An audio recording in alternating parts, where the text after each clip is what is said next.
Everyone, in these videos, we're going to be looking at comparing ratios and the different ways we can compare ratios. For the different ways we can compare ratios, we can look at three different ways. We can compare a part to a part, okay?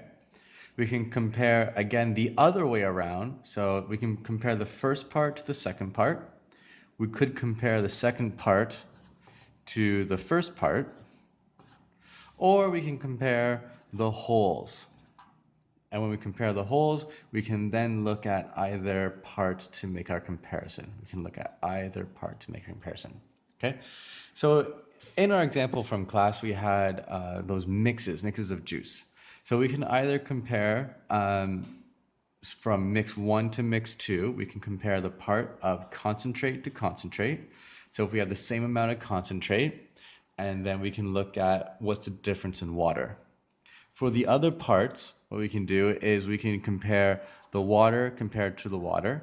So that means we have the same amount of water, and then what's the difference between the concentrates. And the third part is we can look at the same amount of juice to the same amount of juice, and then we can look at, if they have the same amount of juice, which one has either more concentrate or which one has more or less water. Okay? So the first one we're actually going to look at, we're actually going to start off with this one here. No, let's go this one here, the water to water. So for this comparison with my different mixes, I want to scale them up so I have the same amount of water. When I have the same amount of water, I can look at how much concentrate is inside each batch to find out which one is the most aptly. Okay, so flip this over. Here we go. We have our four mixes. Our first mix, we know it's a part-to-part relationship. I'm comparing my concentrate and water. I know I have to get all my waters the same. So that's going to be my common comparison, my waters. My first mix, I have 4 cups of concentrate and 5 cups of water. My second mix, I have 3 cups of concentrate and 6 cups of water. My third mix, I have 6 cups of concentrate and 6 cups of water. And in my fourth mix, I have 3 cups of concentrate and 5 cups of water. So in order to find a common amount of water, I'm going to have to scale my waters so that they are the same. I can either scale them up, I'm going to scale them up to find the LCM of my amounts here, or what I can do, I can scale them down to find the unit rate. Okay? First, what I'm going to do is I'm going to scale up just to find the LCM. So I have 5, 6, 6, and 5. The LCM of 5 and 6 is 30. So I'm going to need to scale these up to 30 to find a common part so I can then compare. As I'm scaling them up, I know how does 5 get to 30? I have to times it by 6. So I multiply the bottom, multiply the top. I'll have 24. Same thing over here. 6 gets to 30 times 5. So I do to the bottom. I must do to the top to maintain the same ratio. I get 15. Over here is the times 6, just like before. That means times 6.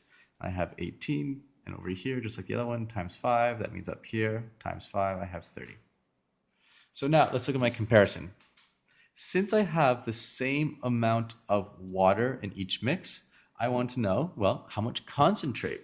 So since I have the same amount of water, the mix that has the most concentrate is going to be the most aptly. If I look at all of my concentrates, mix Y, this one over here, has the most concentrate. Therefore, it's going to have the most flavor. It's going to be the most aptly. Right? And if we do the same thing, we can scale it down to our rates.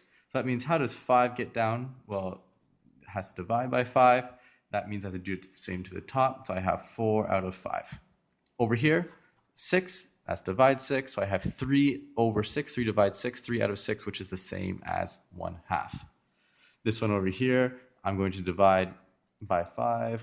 And that means the same at the top. I'm going to have 3 out of 5. And then over here, divide by 6, which means the top as well. I have 1. So if I look over here, forgot this one.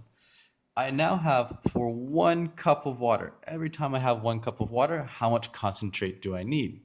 Well, if I put 1 cup of water, obviously the one with the most concentrate is going to be the most aptly. Well, this cup only requires half a cup of water. This one, 4/5 cups of water.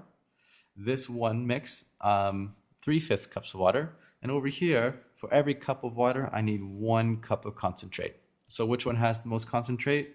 This one over here, and we can see our answers match up. Okay, so this is how we can compare using one of the parts to find if I have the same amount of water, the one with the most concentrate is going to be the most aptly. In the next one, we're going to look at the same amount of concentrate and how we can compare the water to find out which one's most aptly. I'll see you then.